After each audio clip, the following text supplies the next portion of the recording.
Мен Айгүлмін, қазір 30-ға жақындап қалдым. Осы оқиға болғалы 2 жылдай уақыт өтті, бірақ әлі күнге дейін есіме түссе, денем дірілдеп, жүрегім соғып кетеді. Бәрі шынайы болды, ешқандай ойдан шығарған жоқпын. Мен өз өмірімді айтып отырмын, ешкімге айтпаған құпиямды саған ғана ашып отырмын. 2 жыл бұрын күйеуіммен ажырасып кеткенмін.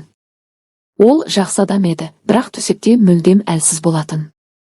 Әр жолы мен ішімде от жанған күйі қалып қоятынмын. Жас едім ғой, 28 демін, құмарлығым басым кез. Шыдай алмай бітті дедім де, кеттім. Ауылда өз үйімде жалғыз тұрамын. Балам жоқ, ешкім жоқ.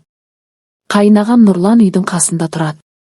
Ол бұрынғы күйеуімнің үлкен ағасы, қазір 50-ге таяп қалды. Ешқашан үйленбеген. Биік, мықты денелі, қолдары темірдей. Жұмыста трактор айдайды, күнгі күйген, қатал көрінеді, бірақ маған қарағанда көзі мүлдем басқаша болатын. Бұрын да байқайтымын, күйеуім бар кезде маған ұзағырақ қарайтын. Бірақ ештеңе демейтінмін. Бір күні жаздың аптабы қатты болды. Мен монша жақтым, жалғыз кіріп жуынып жаттым. Су құйып, сабындап, шашымды жуып. Денем әлі жас, терім тегіс, кеудем толық, бөксем дөңгелек. Моншада айнаға қарап тұрып, іштей осы денені неге ешкім лайықты бағаламайды деп ойлайтынмын. Терезе аздап ашық еді. Бір кезде біреу қарап тұрғандай сезім болды. Қарасам, Нұрлан терезеден тесіле қарап тұр екен. Қолында шелек, бірақ қозғалмайды, көзі менде. Мен шоштым, бірақ тоқтата алмадым өзімді. Қолымды кеудеме апардым, жапқан болдым, бірақ толық жаппадым. Керісінше, баяу-баяу сабын жағып, денемді сипалай бердім, 2 домалағымды саусағыммен айналдырып, ернімді тістеп, жеңіл ғана дауыстап қойдым. Ол әлі тұр, көзін алмайды. Беті қызарып, тынысы тездеді. Моншадан шықтым, орамалға оранып. Ол әлі сыртта. Көзіміз түйісті. Аға, су әкелуге келдіңіз бе деп сұрадым, дауысым дірілдеп. Ол иә деді де кетті. Бірақ білемін, өтірік. Содан кейін бірнеше күн ұйықтай алмадым. Түнде оны ойлап, өзімді сипап. Ол маған ұнады ма?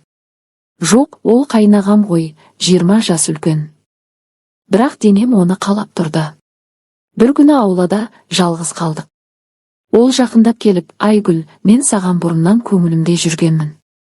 Інім саған лайық емес еді, ол әлсіз еді, білемін бәрін. Маған рұқсат етші, жай ғана құпия болсын. Сен жассың, саған нағыз еркек керек деді. Мен қызарып, аға, жасыңыз үлкен ғой, ауыл не дейді дедім. Ол ешкім білмейді, жасыма қарама деді де, қолымды ұстады. Мен қаштым, бірақ ішімде от өрлеп жатты. Тағы бір апта ыстық күн. Моншаға кірдім. Бұл жолы терезені әдейі ашып қойдым. Ол келді. Терезеден қарады. Мен әдейі баяу қозғалдым, денемді сабындап, кеудемді уқалап, бөксемді сипап. Ол шыдай алмады. Есікті ашып ішке кірді. Айгүл, шыдай алмаймын енді деді, дауысы қалтырап. Мен майысып күліп жібердім. Ол мені құшақтады. Моншаның буы, теріміз араласты. Ол мені қабырғаға тақады да 2 домалағымды сипалап керемет түн сыйлады. Сіз кереметсіз ініңіз ешқашан осылай істеген жоқ дедім ыстықтап. Мен де шыңға жеттім, денем қалтырап, ішім тартылып. Бірге бітірдік. Содан кейін ол мені құшақтап, сен енді меніксің. Жасыма қарама, мен саған әрқашан осылай күшті сезім беремін деді. Мен басымды кеудесіне қойып үндемедім. Ішімдегі ұзақ жылға жалғыздық, өшпеген от, бәрі сөніп, орнына терең тыныштық келді. Қазір әлі кездесіп жүрміз. Құпия, моншада, кейде түнде ол маған келіп.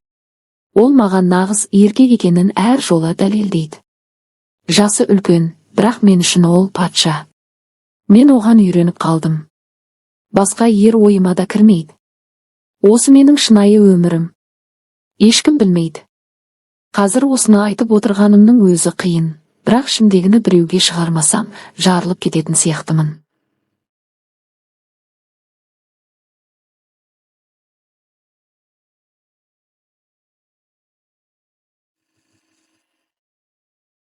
Нұрлан мен арамыздағы құпия 2 жылдан асты. Моншадағы алғашқы кездесуден кейін тоқтай алмадық. Аптасына 2-3 рет кездесеміз. Көбіне Моншада, кейде түнде ол маған келіп кетеді. Есікті ақырын қағып, ішке кіргенде мен оны күтіп отырамын. Бұрынғы күйеуім ешқашан сезіндірмеген сезімді әр жолы береді. Ең бастысы, біздің төменгі жақтарымыз өте үйлесімді. Оның размері дәл менікіне сай келеді. Денеміз теңіз сияқты бір-біріне сіңіп, толқынданып бірге шыңға шығамыз. Мен онымен бірге болғанда өзімді толық әйел сезінемін. Ол да солай айтады: сен сияқты үйлесімді әйелді ешқашан кездірмеппін. Айгүл, біз бір-бірімізге арналғанбыз. Бірақ соңғы уақытта бәрі өзгере бастады. Бір кеште, әдеттегідей төсекте жатып тершіген күйі құшақтасып жатқанда, ол маңдайымнан сүйіп: Айгүл, екеуміз үйленейік деді. Мен үндемей қалдым. Ол жалғастырды: мен сені шын жақсы көремін.